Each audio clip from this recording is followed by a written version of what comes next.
The Paper Magician by Charlie N. Holmberg. The Paper Magician is written in the viewpoint of 19-year-old Sione Maya Twill.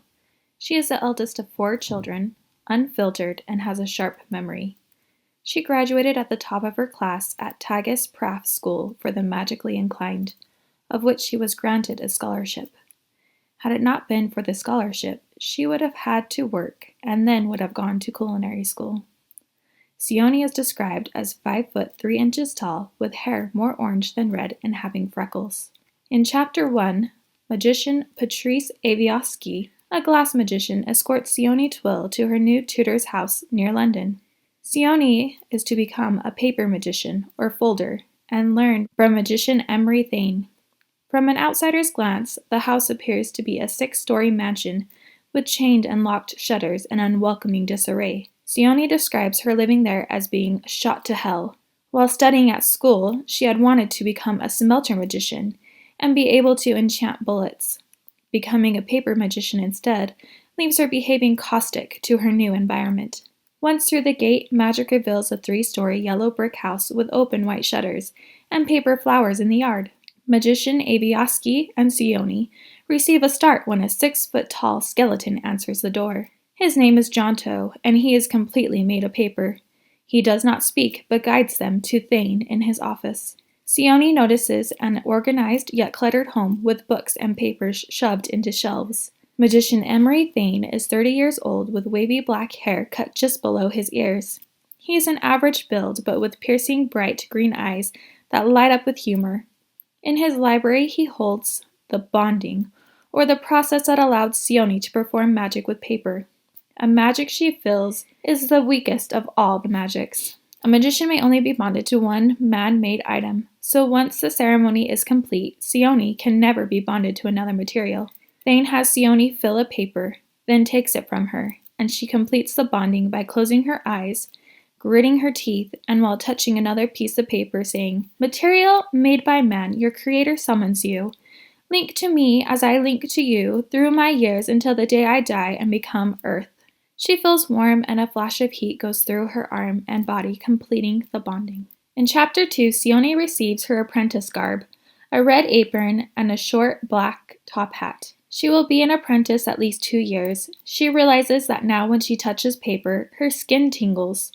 While Sione is exploring, she goes into Magician Thane's office, filled with stacks of books and pre-folded paper. There she discovers a note she had written in thanks to her donor that gave her the scholarship to Tagus Praff. Thane was her sponsor, and awarded her tuition, books, and board for her year at the school, which equaled £15,000. Thane refuses to speak about the scholarship he gave her, instead giving her a lesson on folds. "Make it whole and it will rise whole," he says after folding a bird.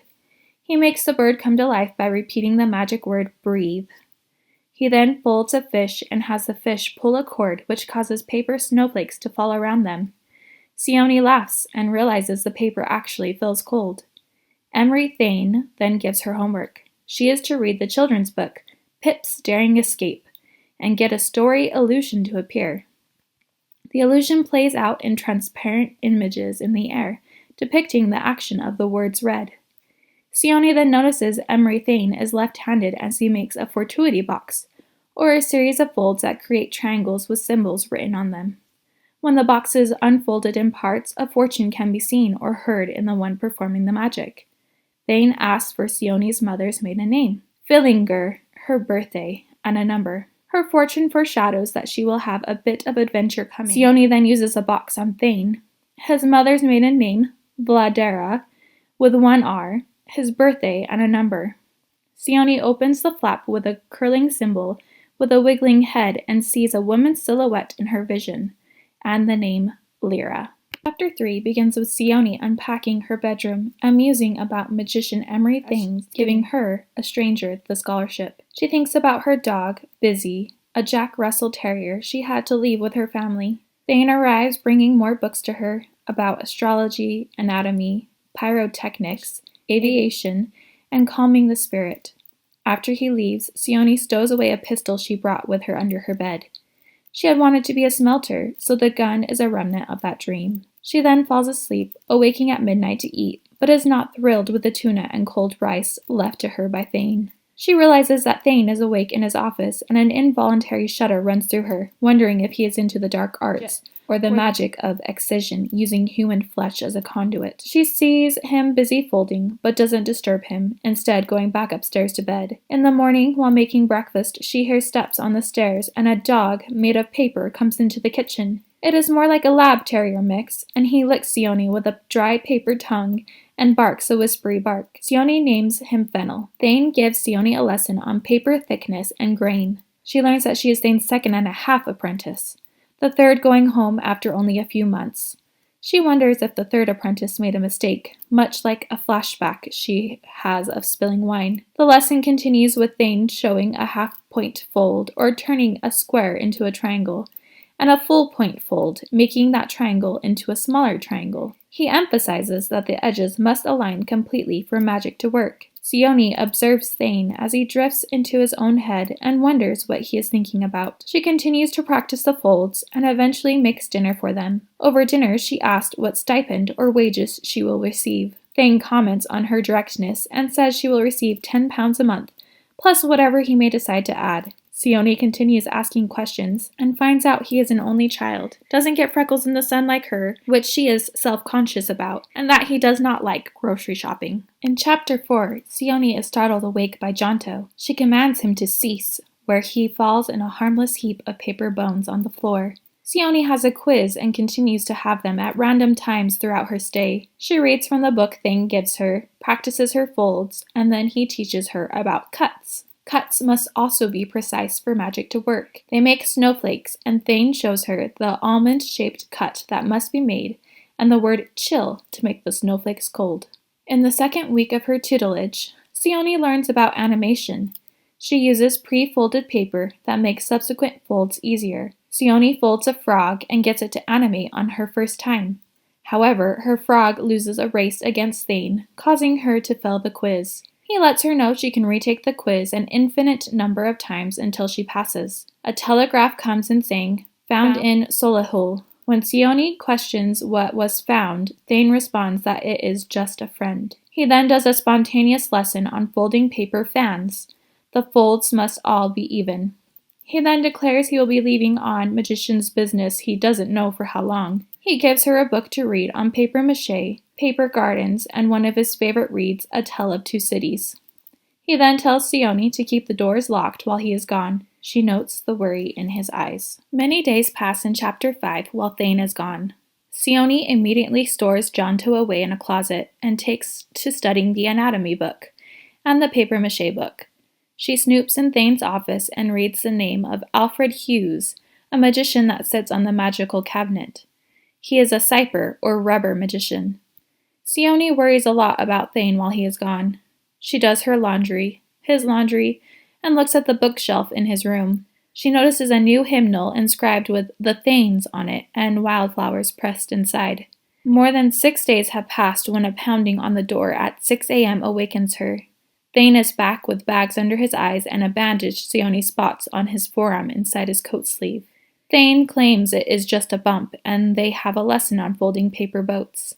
The enchanted boat won't sink easily, using the words float and endure in the magic. Sione asks if instead of going to the river, they can float their boats in the tub. She has a fear of drowning. Thane helps Sione up, and she feels a tingling in her fingertips. Her thoughts hint that she is attracted to Thane. Sione asks for a trade. She will make dinner if her report on papier-mâché can be burned. While in the kitchen finishing dinner, there is an explosion in the hall, and heeled shoes can be heard. Thane is stony in his appearance, his coat behaving in a way almost like the bristling of a cat. Lyra appears. She is tall with long, waving, dark brown hair that looks almost black, coffee-colored eyes, fair skin, and wears a skinny black shirt with tight pants. With a vial of dark red liquid in hand, she flings it at Sione, saying the magic word, blast! Sione is knocked into the table, which upturns. She continues to land against the wall, the wind knocked out of her lungs. She sees Magician Thane also thrown up against the wall, but held up by invisible hands. Sione realized that Lyra is an executioner and has thrown blood at her. She uses the dark art, flesh magic. Lyra rips open Thane's shirt and plunges a hand into his chest, ripping out his still beating heart. She vanishes in a swirl of red smoke, and Thane slumps to the floor. In Chapter 6, Sione cries over Magician Thane as the hole in his chest begins to heal up, but then she takes action, going into the study and grabbing paper. She then remembers images from her anatomy book and folds a paper heart. She commands it to breathe and puts it inside Thane just as the skin closes around it, a golden hue remaining of the magic that Lyra had done. Sione then runs upstairs to telegraph a magician, Avioski. Fennel leads Sione back down to the kitchen, where she can hear the rasping breath of Thane. He tells her to pull down the second chain in the window from the study. She pulls down the second from the left and the second from the right. Thane points to the correct one, and she puts it around his chest. With the magic word ease, he can breathe better. Sione notices that his eyes look like dead glass. No light resides in them. Sione brushes his hair back from his forehead. He tells Sione that Lyra took his heart to stop him, and that the paper heart will only last 1 to 2 days with the vitality chain they wrapped around his chest. Sione gets him a pillow and blanket, not wanting to move him. 3 magicians arrive. Magician John Catter, a smelter and the head of agriculture on the magician's cabinet. Magician Alfred Hughes, a cyper and head of criminal affairs on the magician's cabinet. And Magician Avioski. They are surprised Lyra was able to enter the house, considering there were wards on the house keeping executioners at bay. Sione was told to go to bed, but she slips back downstairs to listen. She hears about other executioners and another murder of a magician, Carl Toad, killed yesterday in a similar matter to Thane's attack. They mention how Thane is critical to the syndicate, but that Lyra taking his heart is a personal matter. Hughes, under the magician's cabinet, cannot go after Lyra without approvals and proper documentation. They decide to make Thane as comfortable as they can, their minds made up that he will die, due to the magic of the executioners, who, if they touch you, can use your body with their magic. Sione screams in her head to think that Thane would die. She goes to his room and sees his magician uniform, a white suit the color of paper. She knew he would look amazing in that suit. She finds one of Thane's snowflakes in her pocket that is still cold, and a determination to save him arises in her. She makes 6 birds, 5 of which animate, and she sends them out to find Lyra and come back to her. She then gathers papers from the different stacks in the library, some maps from the atlas, and her Tatham pistol. She falls into a restless sleep, and in the morning goes down to the kitchen to gather cheese, bread, and salami. She whispers to Thane to please live. Then a green paper bird with its tail at an awkward angle and its wings ragged appears. It knows where Lyra is. Sione goes up to the 3rd floor, which she has never explored before. It is where the big spells are kept, according to Thane. In it she finds a giant paper glider and a large unfinished bird. She gets on the glider, tucking Fennel under her arm, telling the bird to take her to Lyra. She commands the glider to breathe and holds on as it bucks a bit and takes off through the hole she's opened in the roof. Chapter 7 begins with the flight to Lyra on the paper glider. Sione adjusts to the nature of the glider and points it to follow the green bird. They head toward the coast and a place called Foulness Island. The coast has steep cliffs and black rocks. Sione doesn't want to go in the water. She once fell in a fish pond.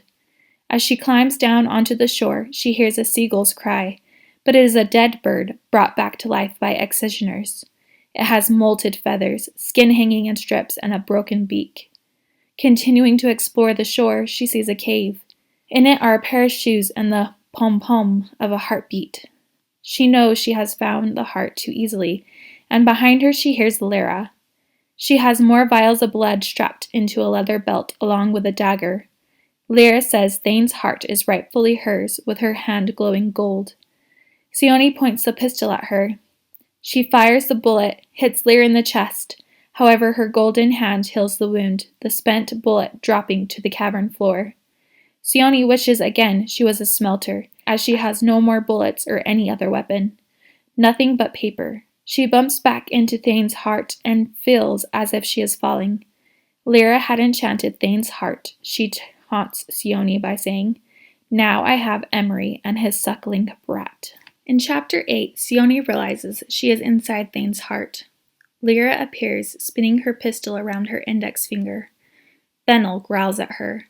Sione's internal fears make her back up. As she does so, she finds herself in a clover-smelling field with blue skies.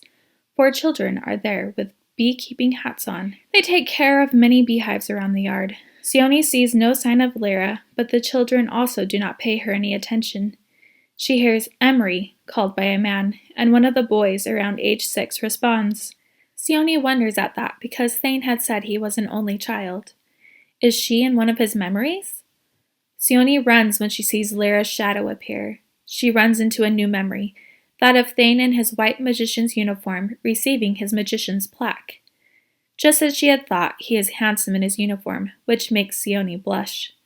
She explains to Fennel that they are in Thane's heart, and that they must get out of it or they will die along with Thane. She folds a bird and tries to speak to Thane, but he does not hear her, nor can he feel her. Sione finds herself in another memory, this one distinguished by screaming, as a woman, Letta, has a baby. Thane is helping with the birth, and there is a paper vitality chain wrapped around Letta's stomach. Sione ponders the memories and believes they are all the different achievements or happy moments in Thane's life.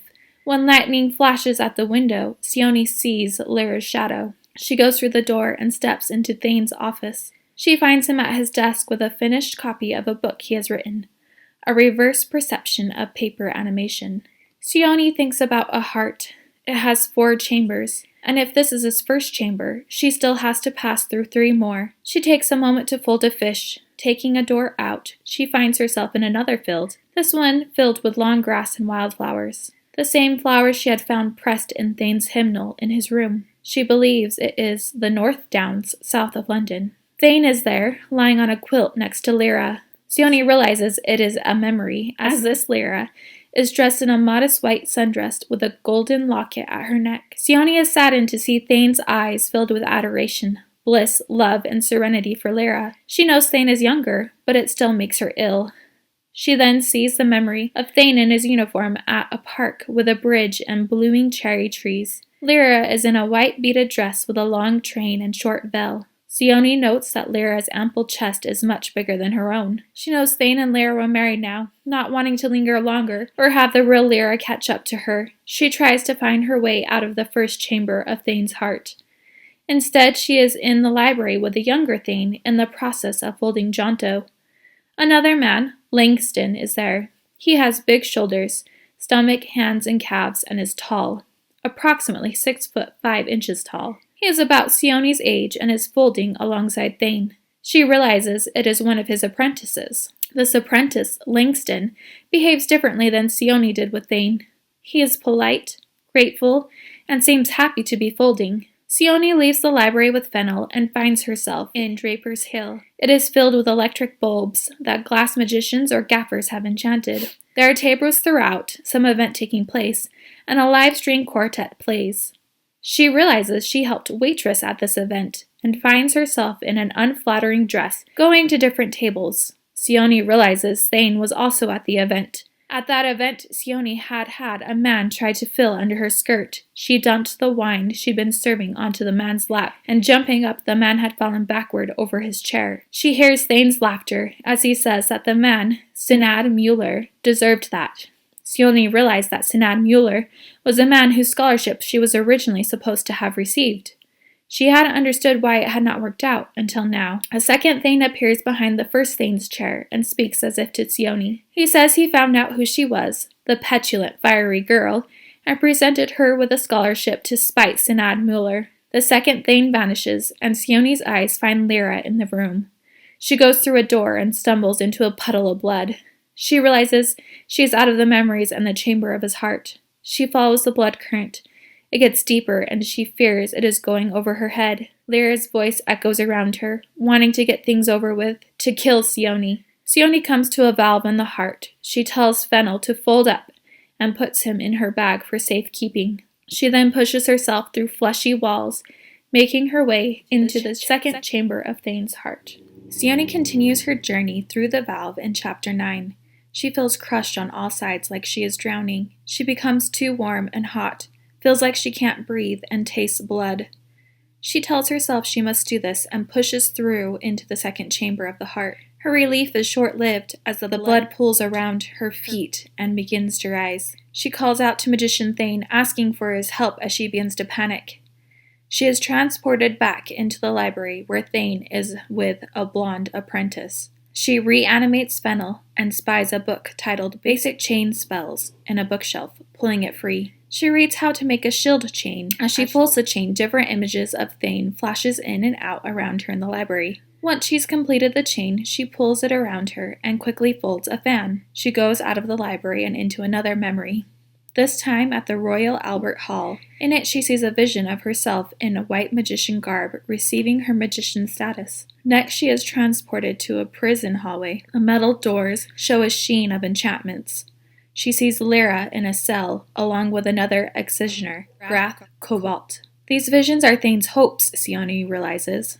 The real Lyra appears in the prison hall and says she will not be arrested. Instead, she will kill Emery's whore, or in other words, Sione. She tells Sione that a heart that's known love is stronger than one that hasn't. But she values having Sione's heart nonetheless. Lyra opens a leather bag, releasing 6 severed hands, which she animates and sends flying down the hall at Sione. Sione commands the yellow fish and white bird to breathe. The hands crush her creations. But Sione is able to use her fan to blow all but one hand away. The one that got through chokes Sione. She crumples near the ground, where Fennel helps pull the hand from her neck. She then stomps continually on the hand, realizing her shield was not properly folded. Lyra is gone, and Sione is back in the field with wild flowers. She sees Thane laying next to a new woman, but the woman is ever-changing, with no definite features or hair color. She also sees 2 children, 1 boy and 1 girl, their laughter filling the air. Sione wishes the vision was her future, and that Thane would look at her the way his eyes looked at this unknown woman. Sione takes a few minutes to find the chains that are not folded correctly in her shield, and fixes them. In Chapter 10, after going through a brassy door that appears in the field, Sione finds herself in Parliament Square, and is called to the Collegiate Church of St. Peter at Westminster. There is a statue that reminds all that magicians can only enchant materials made by man. Executioners argue that men make other men, and therefore flesh can be bonded to. Sione folds a paper J, bringing it to life and having it keep an eye out for Lyra. Going into the church, Sione looks down at the congregation. Magician Thane appears, one that speaks to her, telling her he envies the congregation for their faith, and wonders how you find one thing to believe in. Sione says that faith is a very personal thing, and that sometimes she judges people like a one-sided piece of paper, but there is always another side to be looked at. Sione hears Thane's heartbeat. It sounds faint and tired. She runs to the next shimmering door she sees and appears in the red walls of Thane's second chamber. She walks to the next valve, swallows her fears, and before pushing into it calls out, "I deserve a stipend after this." She feels the shield chain activate, leaving her a little more room in the valve, but it is still suffocating. She pushes through with difficulty into the third chamber. She's in another memory, this one a dark office. A body slams into her, pinning her with its forearms across her collar. Sione expects to look up into Lyra's eyes, but instead finds Emery Thane's emerald eyes staring at her with anger. Chapter 11 begins with Sione pinned painfully against the wall, but suddenly she is viewing the actual memory. Thane had Lyra pinned against the wall, and he yells loudly at her for not telling him where she was for 3 days. He accuses her of being involved in excision and someone's disappearance. He believes she was with Grath Cobalt. Lyra slaps Thane, and Sione retreats from the memory, landing in a rainy cemetery. She tucks Fennel under her to keep him from the rain. She tries to call out to Thane and tell him she doesn't want to know what's in this memory. She's tired and doesn't know how long she's been inside Thane's heart, or how long she has left to save him. Walking through the cemetery, she comes upon a funeral and finds Thane's parents' fresh graves. This chamber is Thane's dark times. Anger, infidelity, death. She looks into younger Thane's face and is allowed this time to give him a hug, unlike in other memories where she passes through the figures. She then continues, leaving the cemetery behind onto the tiled halls with columns. She is in Parliament. Thane is talking with magician Hughes, asking if he can transfer his apprentice since things at home are not the best. Lyra is an executioner. Hughes mentions that there might be an option for someone like Thane to fight. Thane's next memory takes place at the Granger Academy Secondary School. a school Sione knows well, for she also went to it after Thane. Unfortunately, the young Thane is taunting a boy that is folding a fortuity box. Sione remembers having to stand up to her own bully, Mikkel Filsden. She tries not to be upset about the memory. It is in the past after all. She and Fennel then go through a door and end up in the office again. There's a detailed paper model of Surrey Theatre, and Thane is at his desk signing a document. Declaration of Divorce. Sione notes the date. Approximately 2.5 years ago, Lyra enters the office, chewing on her lip, asking for help. Thane demands to know why he shouldn't report her. She cries. Sione thinks she's a good actress with her tears. She wants the cops to stop chasing her. She claims she is innocent, that the others framed her. An officer knocks on the door, and Thane speaks to them, not disclosing Lyra. He protects her one last time. Sione's heart drops in her stomach, and her face grows hot with her own tears. Lyra says she loves Thane and traps him in a kiss. The scene fades and is replaced by police whistles in an unfamiliar city. Sione navigates narrow cobblestone streets at the beginning of Chapter 12. There is snow packed in gutters and mud from the storms. Police whistles are everywhere, and Sione can hear military boots. Panicking, Sione runs, phasing through 2 officers when she stumbles and falls, hurting her tailbone and leg. Even though the memory is not real for her, she can't help but feel what Thane felt. She sees a paper airplane glide through the air and prod the police officer on his arm. It tells him the location of a packing warehouse, where they are hiding excisioners. Sione doesn't follow the police, instead going in the direction of the paper airplane. He's wearing gray and is haggard with long, unkempt hair. They go to the warehouse and Sione smells meat. Thane and the police are too late. Sione sees human bodies with headless men, women sawed in half, and children missing their hearts. She vomits. Emery's thoughts ring out. Because of me, because I let her go. They died because my heart was too weak. Bubbling and broiling crimson whips around Sione. The memory fades as Lyra appears at the door. Sione realizes her paper chain protected her. Lyra cuts her hand with her dagger, shooting the droplets at Sione. Sione sees a door rimmed with scarlet and runs through it. In Chapter 13, Sione finds herself back in the dark office. Thane rushes at her and pins her with his forearm across her collar. He tells her, "You have no business here." He proceeds to throw her against a stack of books. Sione describes him as a shadow Emery Thane, one who blames himself for the deaths of those at the warehouse. He believes that he is just like Lyra, a killer. Sione tries to get into his heart, mentioning love, but Shadow Thane believes there is no love there, that he is just a piece of a whole. Fennel tries to protect Sione, and Shadow Thane crushes Fennel and tears him in half. Sione cries.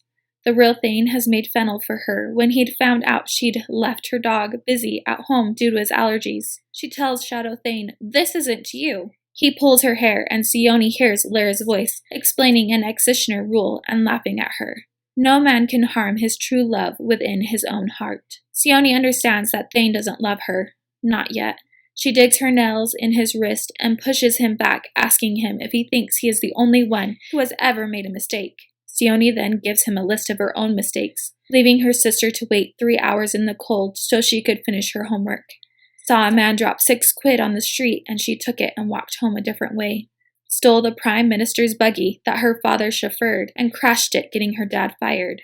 And ignoring the withdrawal of her best friend, Anise Hatter. Sione was late to see her one day, and Anise had slit her wrists up to her elbows, committing suicide. Sione has perfect memory. She can't forget what happened, what she saw. Anise had left a note. If she hadn't been late, could she have prevented it? "I forgive you, Emery," Sione says. Thane flings Sione back to the floor. Sione tells him that he needs to forgive himself. He is not like Lyra. Lyra cultivated her dark side, exploited it. She pleads for him to let her go, that she cannot help him if he won't let her go. The office fades, and Sione is in the 3rd chamber of Thane's heart. She picks up the broken pieces of Fennel. One more, she tells herself, gearing up for the end.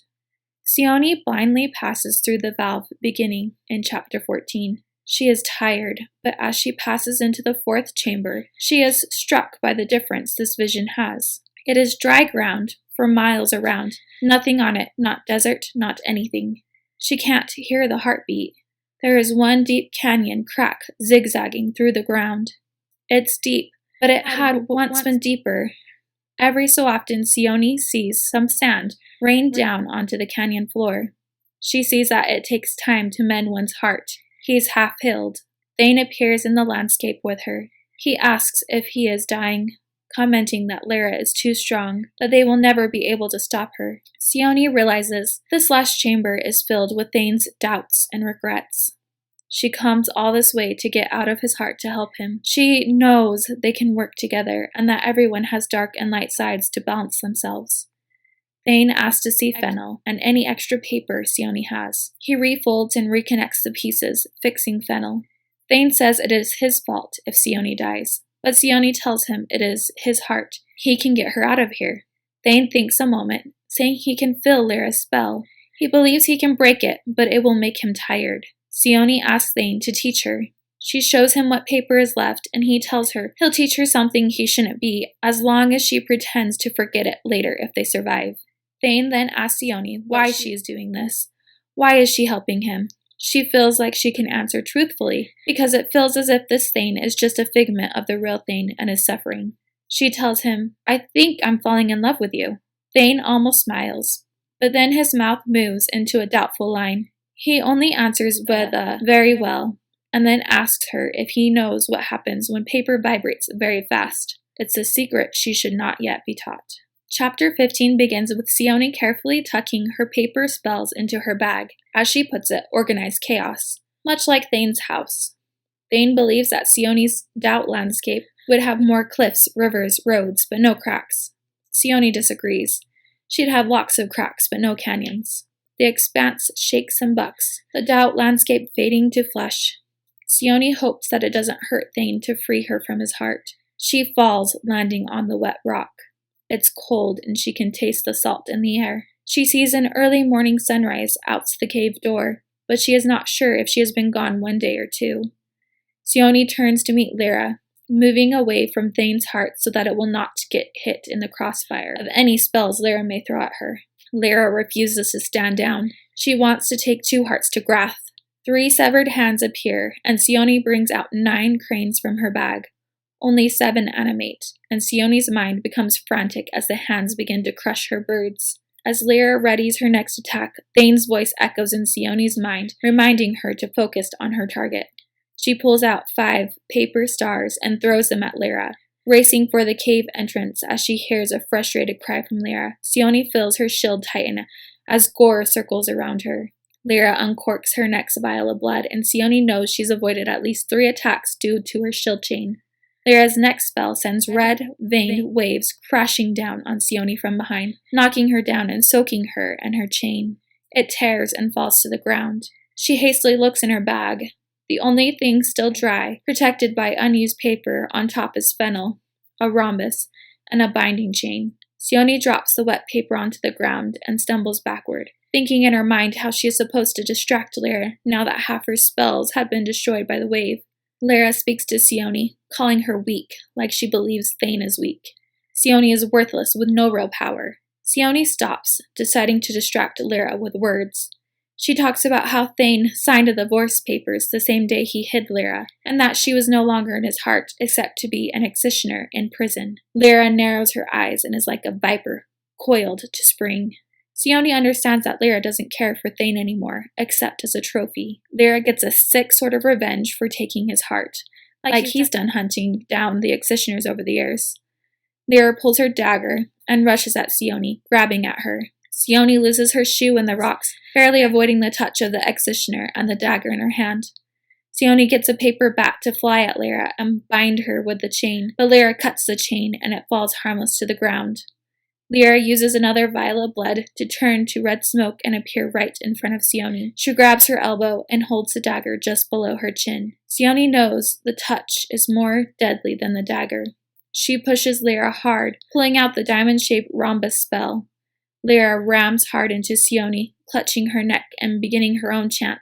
Sione starts to feel too warm, and she can't get herself to move or break away.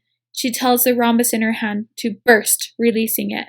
The diamond-shaped spell quivers faster and faster, buzzing louder and higher as it falls toward the ground. It explodes in a burst of fireworks, flinging Sione into the rock cliff, cutting her. She sees white and has a loud ringing in her ear. Lyra pushes herself up weakly, and Sione knows she has limited time. She must get to Lyra. The dagger is halfway between her and Lyra, and they both run for it. Sione gets to it first and slashes at Lyra. She connects with Lyra's cheek and eye, slicing them open. Lyra's anger causes her to backhand Sione.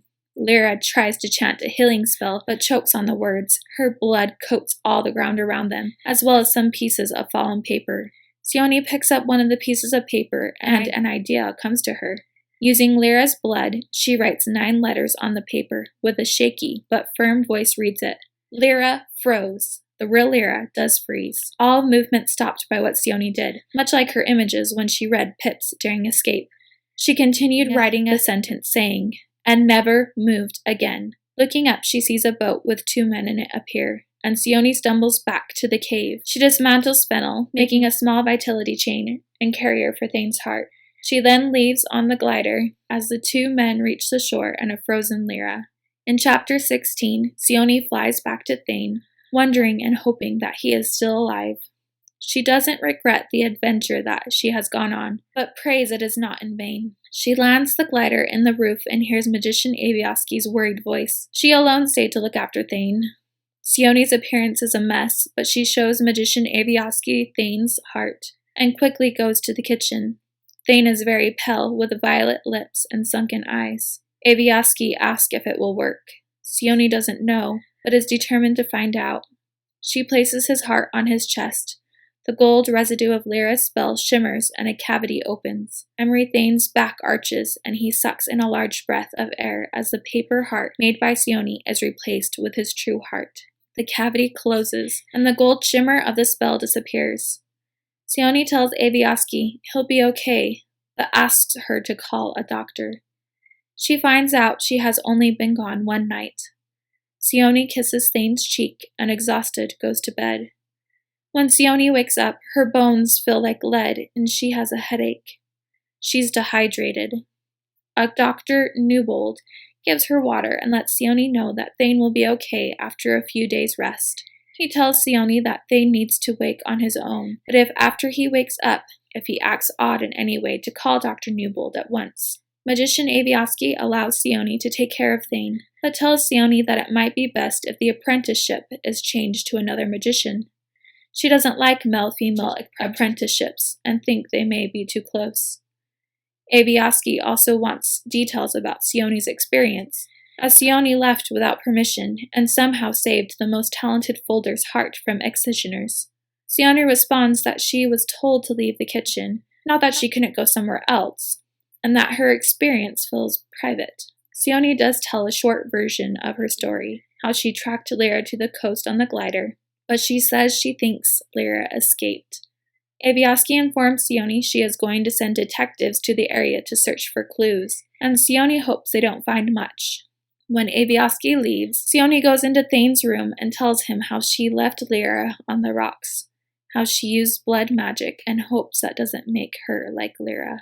The final chapter, Chapter 17, begins with Sione cleaning up in the morning. She curls her hair and gets makeup on. She checks on Thane, running her hands through his hair and smoothing his brows with her pinky. His temperature is normal, but he's still asleep. She reads him Pip's Daring Escape in the evening and watches the images play over his torso.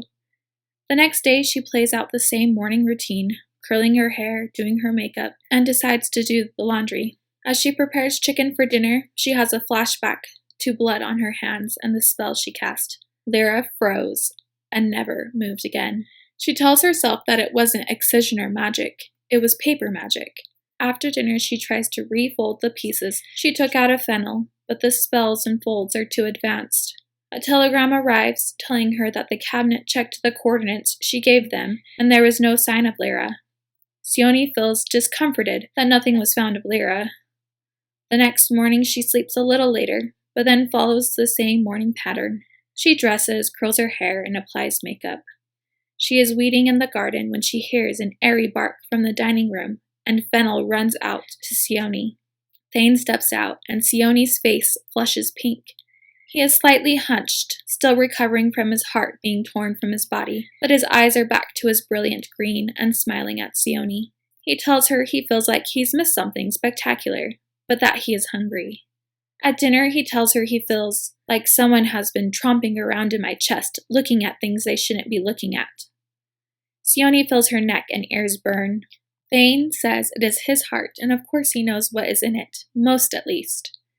He asks what happened before she got into his heart, and what happened after she got out.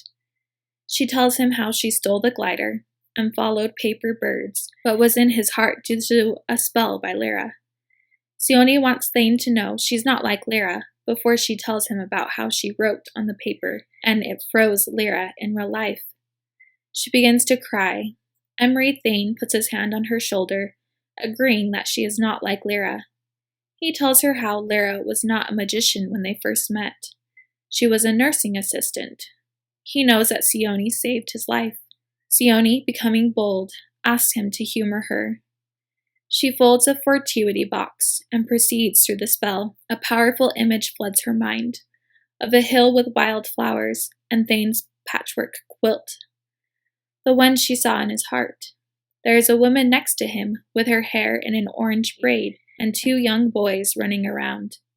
Sione's heart beats and the lump in her throat vanishes. She tells Thane it's bad luck to know your fortune, keeping that image to herself. She then finds out that Thane, like herself, did not choose to be a folder, that he was assigned to the magic. Sione believes that she and Thane are more alike than she thought at first. That concludes The Paper Magician by Charlie N. Holmberg.